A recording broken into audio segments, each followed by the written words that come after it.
हमने महदूद दुआएं रखी हुई हैं, महदूद। वो जी फलाना काम मेरा हो जाए तो भाई वो एक हो गया, उसके बाद फिर नई टेंशन बन जाएगी। नहीं, मैं जी बच्चों की शादी कर लूँ जी फिर मैं फारिग हूँ। आप शादी करके देखें, लागू पता जाएगा कैसे फारिग होते हैं। आप यहाँ रुकते क्यों हैं? आप खुदा से आफियत क्यों नहीं तलब करते? उसकी बारगाह से वो क्यों नहीं मांगते कि जो एक कतरा मिले तो दुनिया और आखिरत के सारे काम हो जाए? उससे उसकी रहमत का सवाल करे, उससे उसके करम का सवाल करे। अल्लाह की बारगाह में भी हाजिर होना और जची तुली और जनाब नाप तोल कर और महदूद चीज़ों का सवाल करना, मालिक से मांगे। और वो जब देता है तो देता भी बेहिसाब ही है। वो जब अता करता है तो करम के दरवाजे खोल के अता करता है, वरना तो एक उलझन से इंसान निकलता है, दूसरी में उलझ जाता है। एक बुजुर्ग थे, हर वक्त अल्लाह से आफियत मांगते थे, हर वक्त अल्लाह से आफियत मांगते थे, हर वक्त आफियत मांगते थे। लोगों ने पूछा, लोग उनको साले जानते थे, नेक समझते थे कि हुजूर आप और कोई दुआ मांगते नहीं, आफियत ही मांगते हैं। फरमाने लगे, मैं मांगा करता था शुरू में, बाद में ख्याल आया और भी दुआएं मांगा करता था, ये एहसास बाद में नसीब हुआ। फरमाते, मैं मजदूरी करता था, माल बर्दारी करता था, एक जगह पे ड्यूटी कर रहा था तो थक गया, और वो जो काम लेने वाले लोग थे उनका रवैया भी बड़ा तुर्श था, तकलीफ हुई। तो मैंने अपने मालिक की बारगाह में अर्ज की, मालिक अगर 2 रोटी बगैर मुझे मुशक्कत के मिल जाए दिन में तो तेरी बारगाह तो बड़ी करीम है। कहते हो मैंने ये दुआ मांग ली। ज़रा मैं थोड़ा आगे बढ़ा तो 2 बंदे आपस में लड़ रहे थे, मैं उनकी सुलह कराने के लिए, उन्हें बचाने के लिए आगे बढ़ा। तो मैं जिसको छुड़ा रहा था, दूसरे ने मेरे ऊपर ज़रब लगा दी, मेरा भी सर फट गया। थोड़ी देर के बाद वहाँ पुलिस आ गई, वो तीनों को लड़ने वाला समझ के उठा के ले गए, मुझे जेल हो गई। 2 रोटियां बगैर मुशक्कत के रोज़ मिलनी शुरू हो गई। दुआ मांगी थी ना कि या अल्लाह 2 रोटियां मिल जाए ना बगैर मुशक्कत के। कहते हैं वो 2 रोटियां रोज़ मिलती, कोई काम नहीं करना पड़ता, पर जेल हो गई। फरमाते मैं बड़ा परेशान था, रोज़ रोटियां पाबंदी से आती और बेहतरीन आती, खाना मिलता। फिर कुछ अरसे के बाद मैंने सोचा कि यार ये दुआ तो कबूल हो गई ना तेरी, अब तू अगर इस पर कोई अलग बात करेगा तो वो तू गलत करेगा। कहते फिर खुद ही मेरे दिल में अल्लाह ने बात डाली और मैंने अर्ज़ की, मालिक 2 रोटियां नहीं, मुझे तो आफियत चाहिए, मुझे तू आफियत दे, मेरे ऊपर तू करम फरमा, तू नजरे रहमत कर, जे एक कतरा बख्शे मैनू, जे एक कतरा बख्शे मैनू ते काम बन जांदा ही मेरा, मेहरबानी कर, आफियत अता कर। फरमाते फिर खुदा ने करम किया, कहाँ से असबाब बने मेरे जेल से छूटने के, कौन कौन मेरे ज़मानती बने अल्लाह ही जानता है। फरमाते हैं दरवाजे भी खुल गए, रिस्क भी मिलता है, सेहत भी मुयस्सर है, सजदा भी कर लेता हूँ, सवेरे तिलावत भी करता हूँ, शाम को मदीने वाले की बारगाह में रज के दुरूदो सलाम भी अर्ज़ करता हूँ, मैं मुमकिन होता है तो किसी गरीब की दाद रसी भी करता हूँ। अब समझ आई है, रब्बना आतिना फिद दुनिया हसनतम व फिल आखिरति हसनतम वकिना अज़ाबन नार। अब समझ आई है, रब से जब भी मांगना है आफियत ही मांगनी है। हज़रत अब्बास बिन अब्दुल मुत्तलब रदी अल्लाह तआला अन्हु नबी पाक अलैहिस्सलाम के प्यारे चचा जान हैं, अर्ज़ गुज़ार हैं, या रसूल अल्लाह सल्लल्लाहु अलैहि वसल्लम मुझे बताइए मैं अपने रब से मांगूँ तो क्या मांगूँ? तो हुजूर ने फरमाया रब से आफियत मांगो। कहते मैं कुछ दिन रुका, कुछ दिनों के बाद फिर हाजिर बारगाह हुआ और अर्ज़ की, या रसूल अल्लाह सल्लल्लाहु तआला अलैहि वसल्लम मुझे बताइए मैं अपने मालिक से मांगूँ तो क्या मांगूँ? तो हुजूर ने फिर फरमाया अल्लाह से मांगना तो आफियत मांगना। बुजुर्ग फरमाते हैं ये आफियत क्या है? आफियत ये है कि या अल्लाह ज़ाहिरी परेशानियाँ, बातनी परेशानियाँ, ऐ अल्लाह ज़ाहिर के मैल कुचैल भी दूर हो जाएं, बातन के भी दूर हो जाएं। ऐ अल्लाह हर मामले में, हर आजमाइश में, हर दुख में हमें तेरी पनाह नसीब हो जाए, ये आफियत है। और सूफिया किराम फरमाते आफियत से बड़ी नेमत कोई नहीं अगर किसी को मुयस्सर आए तो, आफियत से बड़ा हुस्न कोई नहीं अगर किसी शख्स को ये नसीब हो जाए। और एक अल्लाह वाले ने तो एक और बड़ा खूबसूरत तर्जुमा यहाँ किया है, वो कहते हैं आफियत का मतलब है दिल का करार। आफियत का मतलब है बातन का सुकून। आफियत का मतलब है इंसान के मिजाज का हौसला, ठंडक, बुर्दबारी। जिस बंदे को आफियत नसीब हो जाती है गोया अल्लाह उसे सुकून की दौलत अता फरमा देता है। थोड़े पैसों में भी सुकून, बगैर शोहरत के भी सुकून, कोई बात मान ले तब भी सुकून, कोई धुतकार दे फिर भी सुकून, लोगों की गुड बुक में हो फिर भी सुकून। और अगर लोग सारे मुखालफत में आ जाएं तो चूँकि अल्लाह ने आफियत दी है फिर भी सुकून। अल्लाह ताला ने उन लोगों को करार की दौलत, अल्लाह से आफियत मांगी जाए। इसमें दुनिया की भी भलाई शामिल है, आखिरत की भी भलाई शामिल। नबी अकरम सल्लल्लाहु ताला अलैहि वसल्लम तवज्जो दिलाते कि अल्लाह से तुम आफियत मांगो, हमारा न जी। क्योंकि सबसे बड़ा मसला रूहानी तरबियत का है। हमारे यहाँ बातें ढेर सारे लोगों को आती हैं और बहुत ज़्यादा आती हैं। मनसूबाबंदी करना, प्लानिंग करना, अपने मामलात को ख़ुद से कैसे लेके चलना है, कैसे ठीक करना है, अपने हक़ में दुनिया को किस तरह कायल करना है, ये ढेर सारे लोगों को आता है। और अपने हक़ में दलाइल किस तरह कायम करने हैं, इसमें बहुत सारे लोग खुद कफ़ील होते हैं, उन्हें किसी से मुशावरत की भी ज़रूरत नहीं होती। लेकिन अल्लाह की बारगाह से अपना रिश्ता कैसे जोड़ना है, मालिक से करम का सवाली किस तरह करके होना है, अल्लाह से आफियत का सवाल कैसे करना है, ये चूँकि रूहानी तरबियत में हमारा मिजाज नहीं होता, लिहाजा हम उस तरफ जाते नहीं। हम वो अपनी मर्जी की चीज़ें, यानी वजीफ़ा पूछ के गए एक साहब, कुछ अरसे के बाद आए हैं तो आके कहते हैं मौलाना साहब, पीर साहब या कारी साहब या फलां साहब, किसी से भी पूछ के गए, किस चीज़ को नेक आदमी जाना, फिर लौट कर आके कहते हैं कि आपने वजीफ़ा बताया था पर काम कोई नहीं हुआ। तो मैं तो साफ कहता हूँ और खुले दिल से कहता हूँ कि भाई वजीफ़ा आपको बताया था कि अल्लाह की रहमत मुतवज्जे होगी, खुदा की रहमत को आवाज़ देने के लिए वजीफ़ा दिया था। कोई भी वजीफ़ा रब को मजबूर तो नहीं ना कर सकता माज़ा। और वज़ाइफ किस लिए पढ़े जाते हैं कि जल्दी से मामला ठीक हो जाए, मेरे हक में चीज़ें बेहतर हो जाएं, तो अल्लाह की रज़ा के लिए पढ़े जाते। तो वज़ाइफ को, इबादात को, नवाफिल को, तिलावत को, दुरूद पाक को तो रज़ा इलाही का ज़रिया बनाना चाहिए। लेकिन हम चूँकि एक पूरा उलझाव रखते हैं अपनी दुनियादारी के मामला सीधे करने, एक पूरा खैर रखते हैं। वो लोग मिलते रहते हैं मुख्तलिफ बुज़ुर्गों की निस्बत के ताल्लुक़ से, तो बाज़ जगहों पे बाज़ लोग बड़े तेज़ होते हैं, यानी उनसे आपकी मुलाकात होती है तो बंदे को महसूस होता है कि यार इसे तो पहले ही सारी बातों का पता है। और कई दफ़ा उनसे मिलने के बाद एहसास होता है कि यार इससे तो थोड़ा सीख ही लेते तो बेहतर था, ये तो बात बड़ी आगे निकल गई। सारा पता होता है, बाशऊर होते हैं, लेकिन डर आता है अल्लाह से।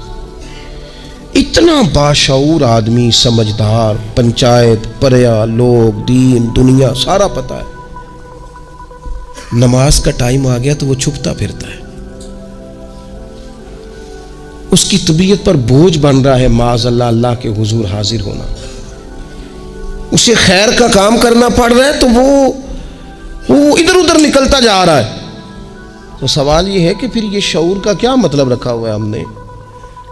फिर अल्लाह से दुआ करने की ज़रूरत नहीं। वो हज़रत आरिफ़ रूमी रहमतुल्लाह ताला अलैह फरमाया करते थे, बाज़ लोगों को रब सारा कुछ देता है,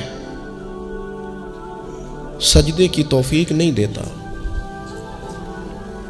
इसका मतलब यह है कि वो कहता है ये सारा कुछ ले और निकल जा, मेरे घर ना आना, रख सारा कुछ पास।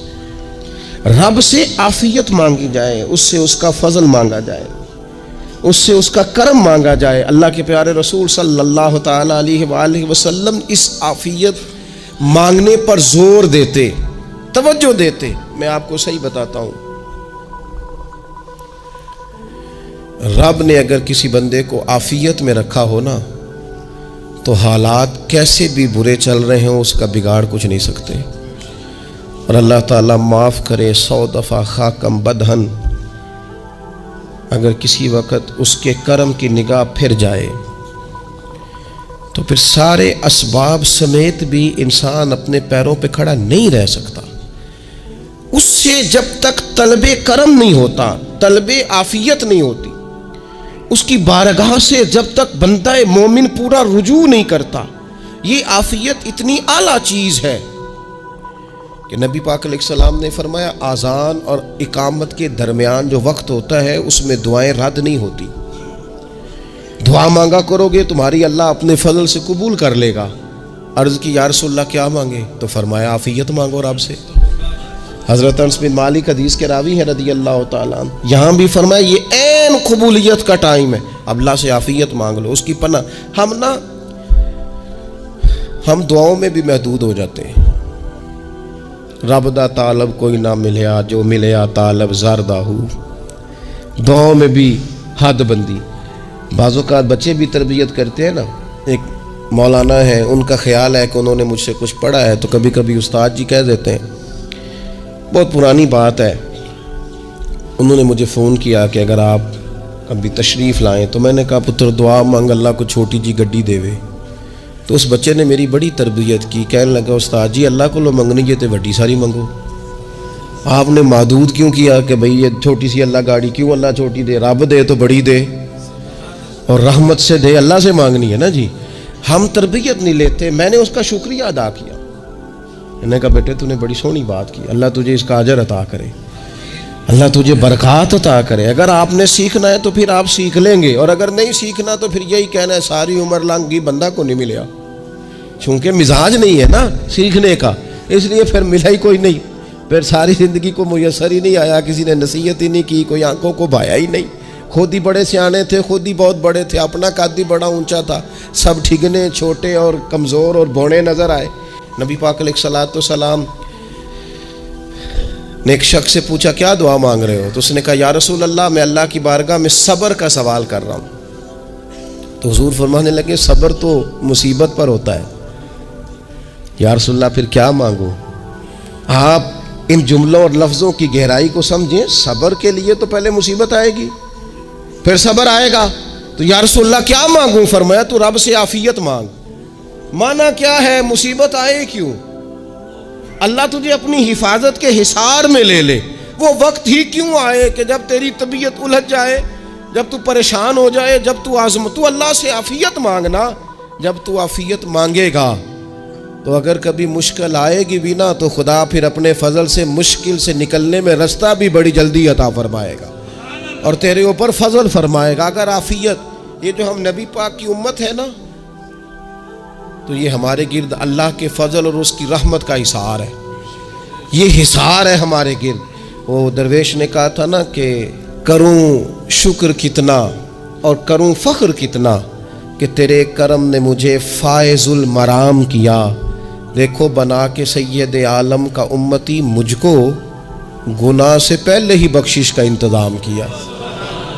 अभी मैंने गलती की नहीं, लेकिन मुझे हुजूर का गुलाम बना दिया, बख्शिश का बंदोबस्त पहले हो गया। अपने मालिक से बीमार भी उससे आफियत मांगे, मकरूज भी उससे आफियत मांगे, बे औलाद भी उससे आफियत ही मांगे, साहिब औलाद भी उससे आफियत ही मांगे। जो दौलत के हुसूल के रिज़्क़ हलाल के ख्वाहिशमंद हैं वो भी उससे आफियत मांगे, और जिनकी झोली उसने भर दी है वो भी अपने रब से आफियत ही मांगे। मालिक से जब सवाल करें, एक बुजुर्ग थे उन्होंने तो अपनी अंगूठी में लिखवा लिया था कि या अल्लाह मुझे आफियत अता फरमा। मगर जब भी देखता हूँ याद आ जाता है कि अल्लाह से आफियत मांगनी। अपने मालिक की बारगाह के अंदर देखो, मैंने देखा है वो किसी ने कहा था कि तेरी ख्वाहिश है कि वो तेरी आरजू करे पूरी, और मेरी ख्वाहिश है कि तेरी आरजू बदल जाए। कुछ लोग ऐसी ख्वाहिशात भी लेके आते हैं कि जो पूरी ना हो तो बेहतर होता है। इसलिए आपको पता है मौत मांगना जायज़ नहीं दीन में। मसाइब से घबरा कर, मुश्किलात से घबरा कर, ज़िंदगी के मद्दोजज़र से परेशान होकर मौत का सवाल करना जायज़ नहीं। किस तरह जायज़ है? इन लफ्ज़ों के साथ दुआ कर सकता है कि या अल्लाह जब तक मेरी ज़िंदगी बेहतर है मुझे ज़िंदा रख, और जब मेरा दुनिया से जाना बेहतर है फिर तो मुझे अपनी बारगाह में बुला ले। ये भी क्या है? ये भी आफियत का सवाल ही है कि या अल्लाह रख भी तब तक जब तक रहना बेहतर है। नबी पाक ने भी अर्ज़लिल उम्र होने से पनाह मांगी। हमारा ये मिजाज बन गया है कि हम अपने हक में ऐसी चीज़ों का सवाल कर रहे होते हैं जो कई दफ़ा हमें मिल जाए तो हमारा नुकसान करें। कुरान हकीम एक जगह पे अल्लाह करीम ने फरमाया है कि अगर सब लोगों को माल दे दूं तो बगावत करें, फसाद हो जाए। क्या माना कि अपना नुकसान कर बैठे लोग। हम अपने मालिक की बारगाह में बाज ऐसी चीज़ों के सवाली हैं कि जो हमारे लिए ठीक नहीं है, हमें उसके कर्म पर छोड़ना है, उससे आफियत मांगनी। और बाज़ लोग, क्योंकि मैं कह चुका हूँ शुरू में कि हमारी दीनी रूहानी तरबियत नहीं होती और हम कहीं से बाकायदा असबाक लेने के कायल ही नहीं होते, पूरी तरबियत का हमारा मिजाज ही नहीं होता, अपनी अकल और अपना शऊर और अपने हिसाब से हम ज़िंदगी को बिताना चाहते हैं। और ये जो मेरा दौर है ये वैसे ही उलझा हुआ ज़माना है, इल्ला माशाअल्लाह। पता नहीं कोई क्या बोल रहा है, कोई क्या कह रहा है, ऐसे जैसे कोई मेला लगा हुआ है और कान पड़ी आवाज़ सुनाई नहीं दे रही। जिसकी दुकान पर कोई ग्राहक नहीं वो भी कह रहा है लाइनें बना लो। ऐसा उलझा माहौल है और ऐसी आजमाइश है कि लोग बेचारे परेशान हैं। देखें, जब तरबियत के साथ इंसान आगे बढ़ता है ना, हमारे पास मुक्तदा है अल्लाह रसूल का कलाम, हमारा पेशवा है रब रसूल का फरमान। जब हम किताब व सुन्नत की रोशनी में आगे बढ़ते हैं तो फिर हमारे लिए मंजिल आसान भी होती है और करीब भी होती। फिर हमारे लिए आगे की तरफ सफ़र करना, आगे बढ़ जाना ये आसान होता है। आप गौर करें, जो लोग दुनिया में कामयाब रहे, भला किस तरह कामयाब रहे? उस तरह कामयाब रहे कि उन्होंने ना अपने रब से आफियत मांगी। अल्लाह ताला ने खुद ब खुद उनके लिए रास्ते बनाए। आप तारीख पढ़ेंगे बाज़ लोगों की तो लग नहीं रहा था कि वो इतनी कामयाबी हासिल करेंगे। देख लें आप, हज़रत गौसे आज़म जिलानी रदी अल्लाह ताला अन्हु बगदाद शरीफ तशरीफ़ लाते हैं तो उनकी कैफियत ये है कि पत्ते खा के गुजारा करना पड़ता है। यानी पीछे कोई ऐसा बैकग्राउंड, किसी का बनाया हुआ इदारा, कोई बड़ी खानकाह, कोई बड़े लंबे चौड़े वालिद साहब के मुरीदीन, कोई बड़ा लंबा सिलसिला नहीं मिल रहा। उनको बज़ाहिर पत्ते खा के गुजारा करना पड़ता है, लेकिन चूंकि वो निकले हैं अल्लाह की मदद के साथ। उन्हें अल्लाह ने ताईद दी है, फजल फरमाया है, तो नतीजा ये निकला है कि 70 हज़ार बंदा एक एक वक्त में तरबियत लेने के लिए उनके सामने मौजूद है। ये अल्लाह ने असबाब बनाए हैं, क्योंकि जब रब आफियत अता करता है तो फिर अल्लाह असबाब भी पैदा फरमाता है। हमारा ज़हन तो थक जाता है सियासत करते करते। हम तो जनाब पूरी तरतीब से हमें सलीका आता है किस तरह करके किस बंदे को कैसे कायल करना। पूरे तौर पर हम वो सारी ज़िंदगी सियासत करते रहते हैं। वो ख़ानदानों में भी चलती है, गली मोहल्ले में भी चलती है, दोस्तों में भी चलती है, और बाद में पता चलता है कि ये पत्ते खेल कौन रहा था। असल में सुलह कराने वाला था कि लड़ाई कराने वाला था। ये सब का खैर खा था, यह सब की जहन के अंदर फतूर की आमेज़श ही इस शख्स की वजह से थी। हम चूँकि वो ख़ास आफ़ियत अल्लाह से नहीं मांगते, हमारी मखसूस सियासत होती है सभी को राज़ी रखो। उसका नतीजा ये निकलता है कि एक टाइम आता है कोई भी राज़ी नहीं रहता।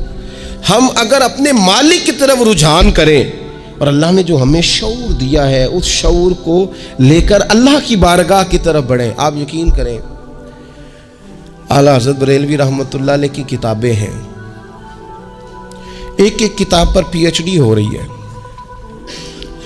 और उन्होंने 150 साल पहले बैठकर जो कुछ लिखा था बैन ही लफ्ज़ ब लफ्ज़ उसकी ज़रूरत आज महसूस हो रही है और आने वाले वक्त में बढ़ रही है। लेकिन उनके पास कोई टीम नहीं थी, 50 लोग नहीं थे जो उनके पास बैठ के लिखवाते, अपना प्रेस नहीं था, ऐसे लोग नहीं थे कि जिनको पता होता कि किताब हम कल छापेंगे और इतने फ़ीसद ये मार्केट में निकल भी जाएगी। ऐसा कुछ नहीं था। क्या था? अल्लाह की मदद साथ थी, ताईद ईज़वी साथ थी, अल्लाह ने अपनी आफियत में रखा था।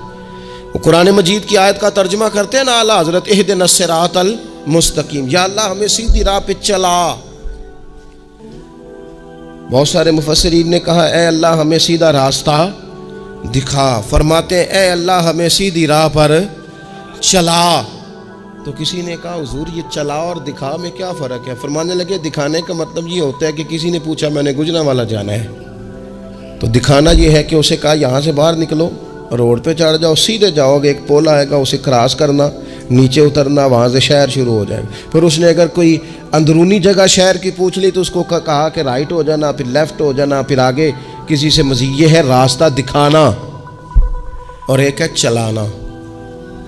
उसने कहा मैंने गुजरांवाला जाना है, तो उसने कहा साथ बैठना मेरी गाड़ी पे, जहाँ तूने जाना है मैं छोड़ के आता हूँ। ये रास्ते पे चलाना है, ये मकाम तफक्कुर है। आप इस पर गौर फरमाएंगे। कहते हैं या अल्लाह तू हमें रास्ता दिखाएगा और दिखाता है, लेकिन चारों जानब शैतान भी तो बैठा है ना, फितने भी तो है ना। तो अगर तेरी रहमत साथ साथ रहे, माना कि मोहब्बत के सफ़र में हर गाम पे 100 मुश्किल है, लेकिन ये सफ़र आसान भी है अगर साथ तुम्हारा हो जाए। अगर तू साथ चले तो फिर ये सफ़र मुश्किल। वो हारून रशीद ना अपने महल की छत पे टहल रहा था, सबसे ऊपर वाले चौबारे पर। नीचे से हज़रत बहलोल दाना गुजर रहे थे, ऊपर उसके साथ सिपाही भी थे, गनमैन भी थे। उसने कहा ये बाबा तो ज़रा ऊपर उठाओ। उन्होंने एक डोली, एक टोकरी समझ लें, उसको रस्सियाँ बांध के नीचे फेंका। नीचे जो सिपाही थे उनको कहा कि ये बाबा जी को पकड़ के इसमें बिठाओ। उन्होंने जबरन थामा बाबा जी को, उसमें डाला, ऊपर वालों ने खींच लिया। 2-3 मिनट लगे। हारून रशीद के सामने हज़रत बहलोल दाना पहुँच गए तो थोड़े नाराज़ भी हुए कि ये कोई तरीका तो नहीं ना बुलाने का। मुलाकात हुई तो कहा क्यों बुलाया? कहने लगा एक मसला पूछना था। फरमाने लगे बादशाह है ना, तेरे मसले पूछने का भी अपना ही अंदाज़ है, पूछ मसला।